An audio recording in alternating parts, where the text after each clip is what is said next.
내가 정말 문제인 건가? 이 회사를 바꿔야 되는 건가? 혹은 여기서 나만 정상이야? 뭐 이런 생각까지 할 수 있을 것 같은데 사실은 저는 쌍방과실이라고 보고 있습니다. 쌍방과실이다. 그렇죠. 안녕하세요. 언토리TV 민수경입니다. 네, 안녕하세요. 강사 김민경입니다. 강사님 안녕하세요. 네, 안녕하세요. 만나 뵙기 위해서 반갑습니다. SNS에서 하도 자주 봐가지고 맞아요. 내적 친밀감이 너무 돈독하게 되어 있는.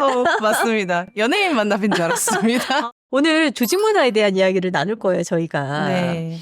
조직 문화라는 게 사실은 이렇게 하자라고 해서 뚝딱 만들어지는 게 아니니까 되게 어려운 주제이기도 할 것 같은데 우선은요, 제가 이제 첫 질문으로 네. 회사가 문제입니까? 내가 문제입니까? 그런 질문 많이 하는데. 맞아요. 어떻게 생각하세요? 사실은 조직 생활을 좀 해봤다 하시는 분들은 그런 시기가 한 번씩 다 오죠. 내가 정말 문제인 건가? 이 회사를 바꿔야 되는 건가? 혹은 여기서 나만 정상이야? 뭐 이런 생각까지 할 수 있을 것 같은데 사실은 저는 쌍방과실이라고 보고 있습니다. 쌍방과실이다. 그렇죠. 조직 문화는 하루아침에 만들어지는 것이 아니고 조직 문화를 봤을 때 그 풍토라고 하잖아요. 안에 집안에 단단하게 깔려있는 그 모든 것들을 구성원들 한 분 한 분이 모여서 만들어가는 과정이다 보니까 그런 것들은 나 혼자만 만드는 것도 아니고 그렇다고 뭐 경영진이 만드는 것도 아니고요. 쌍방과실이다라는 걸 좀 말씀드리고 싶습니다. 그 강사님이 말씀하실 때 조직 문화가 마음에 안 든다면 판을 바꿔야 된다 이렇게 말씀을 하시는데 판을 바꾼다는 게 어떤 의미인지 너무 좀 거대하고 거창하게 느껴져가지고요. 맞습니다. 한 광고 대행사의 사례인데요. 이 안에서 이제 실적도 너무 잘 내고 있고 사실 영업직을 하던 분이었거든요. 그러니까 영업적으로 성과를 너무 잘 나서 너무 돈을 잘 벌고 있었어요. 20대부터 막 이름을 날리기 시작을 한 거예요. 이제 그러다 보니까 바로 위에 있던 나의 부서의 팀장님과 사이가 좀 안 좋아진 거예요. 그러면서 이제 저에게 말을 했을 때 이거 내가 잘못한 거냐. 이 조직 문화가 좀 잘못된 거 아니냐. 내가 일을 잘하고 있으면 팀장이 더 으쌰으쌰 해줘야지라고 하면서 이제 저에게 이제 고민 상담을 이제 그분께서 하셨습니다. 그래서 그럼에도 무언가 있을 것이다. 사람은 다르기 때문에 제가 봤을 땐 두 분의 성향이 좀 달랐거든요. 성과를 너무 잘 내시던 분은 굉장히 자유분방하고 수평적인 그 문화에서 너무 적응을 잘하셨는데 사실 팀장님은 어느 정도의 위계 질서가 있는 조직에서 이미 몸을 담다 오신 분이어서 그 체계를 좀 중요시 하시는 분이었어요. 그러니까 혼자서 후임이 성과를 잘 내서 얄미웠던 것이 아니죠. 그것 외에 무언가가 있었을 거다. 이제 이야기를 하고 그랬더니 그 이제 후임분은 저에게 이런 말씀하셨어요. 사실은 그 위에 그러니까 거의 부사장급 분과 내가 너무 친하다. 나하고 너무 잘 맞고 그분의 라인을 타고 난 올라가겠다. 이제 저에게 막 이제 이야기를 하시더라고요. 그래서 잘 조직 생활을 하고 계셨습니다. 3년 뒤쯤 저에게 연락이 와서는 회사를 옮기겠다. 부사장님이 새로운 회사를 차린다. 하면서 이제 그 큰 회사를 그만두고 부사장님과 따라가겠다는 거예요. 그러니까 굉장히 충신이 된 거죠. 그래서 괜찮겠느냐. 근데 잘 한번 생각해봐라. 내가 봤을 땐 그 팀장님이 아마 부사장님의 내리사랑을 받고 있었기 때문에 당신에게 그 내리사랑을 위계질서를 요구했던 것 같다. 이건 조직 문화다. 팀장님이 당신에게 그 말할 수 없는 그 조직 문화를 보여줬던 거고 사실 그 조직 문화는 우리 부사장님은 굉장히 더 뼈 깊이 신년처럼 박혀 있었을 거다 말씀드렸는데 아니다. 내가 믿고 지내온 세월이 있는데 라고 하면서 회사 따라 나갔어요. 6개월 만에 그 회사 간뒀습니다. 내가 그렇게 믿고 따랐던 그 부사장님이 그 조직 문화를 만들고 있었던 사람인 거죠. 사실은. 정말 나에게 직속 상사가 보여줬던 그 조직 문화는 어디에서부터 시작된지 모르게 우리 조직에 다 번져 있었다. 라는 거. 그래서 그 판을 움직이려는 건 사실 한 명의 노력만으로 되지 않고 여러 명이 함께 좀 똘똘 뭉쳐서 구성원과 회사 모두가 노력이 좀 필요한 사항이다라고 좀 말씀을 드리고 싶습니다. 네네. 좀 안타깝네요. 그렇죠. 어쨌든 뭐 결과적으로 보자면 어떤 업에 있어서 약간 좀 시행착오를 겪게 되는 거잖아요. 그렇죠. 어쨌든 조직 문화라는 게 이렇게까지 좀 중요한데 조직 문화를 바꾸는 게 결코 쉬운 일은 아닐 것 같거든요. 너무 어렵죠. 너무 어렵고 큰 조직일수록 더 그럴 테고. 사실은 그 조직 문화를 가장 잘 느끼고 계실 분들은 현장에 계시는 HR더 분들이 아닐까라고 저 생각하고요. 그 과정을 좀 저희가 옆에서 조력자로서 도와드릴 수 있지 않을까라는 생각을 좀 해봅니다. 그래서 사실 머리 아프다 이거 맞냐 눈에 앞에 제대로 보이는 거 없다 그리고 조직 문화 바뀐다고 바뀌냐? 요 질문을 사실 HR 분들 스스로도 계속 하거든요. 맞아요. 그래서 이게 너무 바꾸기가 어려운 것이 맞는데 또 비전도 좀 바꿔보고 미션도 좀 재설정해보고 하다 보면 우리 구성원분들과 그 과정을 나누는 과정이 좀 중요한 것 같아요. 우리 조직에서 이 비전을 왜 세웠고 이 미션을 왜 만들었는지 그리고 어떤 가치를 중요하게 생각하길래 우리에게 이런 일하는 방식을 요구하는 것인지에 대한 내재화가 전 일단 먼저 돼야 된다라고 좀 생각을 하고요. 또 구성원분들도 그런 부분을 좀 아셔야 될 것 같아요. 조직에서 가고자 하는 그 미션과 비전을 경영진이 좋다고 만드는 건 아니거든요. 대외적으로 홍보하자고만 만드는 것도 아니고 사실은 우리 조직이 50년 뒤에 100년 뒤에도 굳건하게 이건 갖고 가야 되는 가치를 좀 그려내는 과정이니까 그 가치 안에서 일하는 방식을 좀 맞춰가 보자. 그게 조직 문화의 첫걸음이다. 라는 걸 좀 말씀드리고 싶습니다. 뭐 회사의 뭐 슬로건도 좀 바꿔보고 뭐 이렇게 님자도 한번 붙여보고 호칭도 바꿔보고 뭐 네. 이런 것들이 또 쌓여서 이제 조직 문화가 살짝씩 이제 바뀌는 거잖아요. 맞습니다.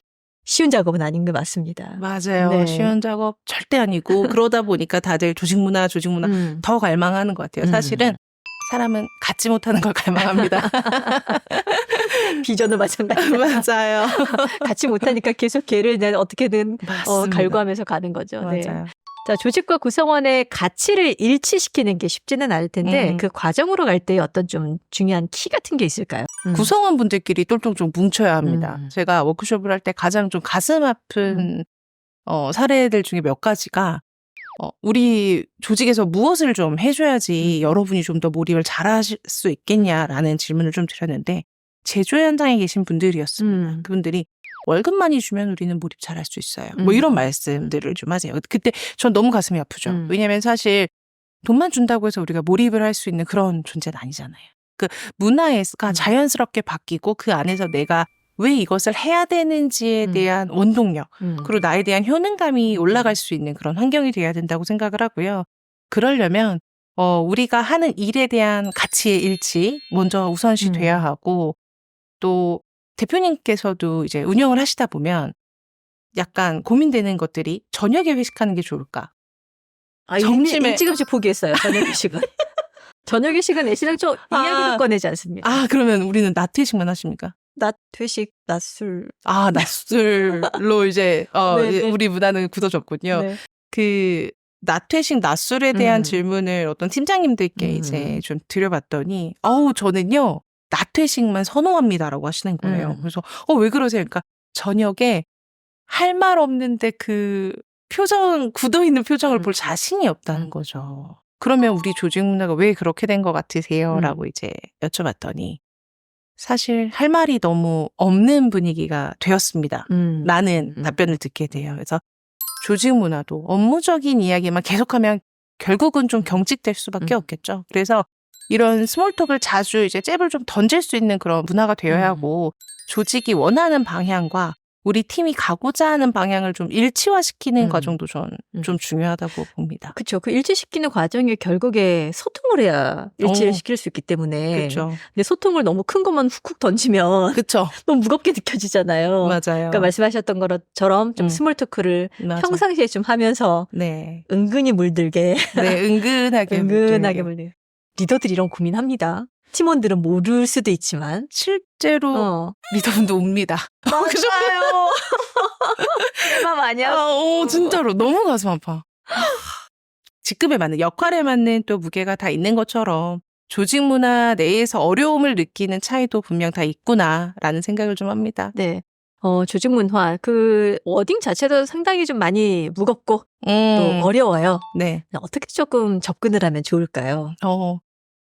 조직 문화를 거창하게 바라보기 시작하면 좀 너무 갖지 못하는 것을 가지려고 하는 행동처럼 될 수 있는 것 같아요. 그래서 그냥 편하게 일하는 방식이다라고 좀 발상을 좀 하시면 어떨까라는 말씀을 좀 드리고요. 그리고 최근에 본 게 입사하기 위해서 제일 처음으로 보는 것이 그 기업의 비전과 미션이래요. 근데 그 구성원이 되고 나면요. 안 들어가 본다는 거지. 사실은 이제 그 과정에서 우리가 어떤 공통의 목표를 좀 가져가야 하고 또 그러면서 그걸 협의하는 과정에서 서로 다르다는 걸 좀 받아들일 수 있어야 됩니다. 다양성을 좀 존중하는 게 또 우리 조직 내에서 굉장히 건강한 문화를 유지할 수 있는 첫 번째 길이라고 생각하고요. 그래서 우리 팀이 필요한 소통은 어떤 방식인지를 좀 합의해야 돼요. 그래서 어떤 팀은 텍스트로 소통하는 게 너무 명쾌하고 편하다. 팀장님조차도 리더조차도 그걸 선호하는 팀이 있고요. 또 어떤 곳은 채널을 좀 따로 만들자라는 것도 있습니다. 예를 들면 업무에 대한 채널은 우리가 이메일로만 왔다 갔다 하고 사담까지 할 수 있는 거는 뭐 다른 메신저를 좀 이용한다거나 하는 것들을 이제 서로 좀 분리해서 하는 방식도 있고요. 혹은 점심시간에 아무도 업무 얘기하지 마. 이런 조직들도 좀 있습니다. 그래서 실제로 저와 워크숍 했던 팀들 중에 점심시간에 업무 얘기하면 이제 벌금 5만 원 건 것이. 근데 그 의견을 팀장님이 먼저 내셨어. 왜 그러냐면 사적인 이야기를 해서 빨리 친해져야 되는데 업무적인 이야기 말고 우리 좀 사적인 이야기를 점심시간에 나눌 수 있는 그 팀이 되었으면 좋겠다라고 하셨어요. 이제 그러다 보면 우리 팀이 가고자 하는 방향성 혹은 회사가 가고자 하는 조직이 원하는 방향성을 좀 우리가 생각해보고 그 안에서 좀 아이데이션 할 수 있지 않을까라는 생각을 하고요. 그러면 건강한 조직 문화 한 걸음입니다. 오늘은 이제 조직 문화에 대한 이야기들을 좀 나눠봤는데 사실은 조직 문화를 어느 누구 한 사람이 만드는 게 아니라 구성원 전체가 합의를 해서 함께 만드는 과정이다 보니까 그 과정에서 일어나는 뭐 자잘한 소통도 이런 것들을 참 컨트롤을 많이 잘 해야 될 것 같다는 생각이 좀 들었어요. 네, 끝으로 혹시 하실 말씀 있으실까요? 건강한 조직 문화라는 게 사실은 굉장히 좀 큰 주제라고 저는 생각을 하거든요. 건강한 조직 만들기는 모든 분들이 염원을 하고 있다고 저는 생각을 해요. 구성원분들도 마찬가지고 HR도 그렇죠. 분들도 네네. 마찬가지고요. 그래서 그 길을 좀 조력하면서 건강하게 만들어갈 수 있는 방식을 함께 돕고 싶다라는 말씀 이렇게 드리고 싶습니다. 오늘 말씀 너무 잘 들었습니다. 너무 네, 감사합니다. 여기서 인사드릴게요. 고맙습니다. 네, 감사합니다.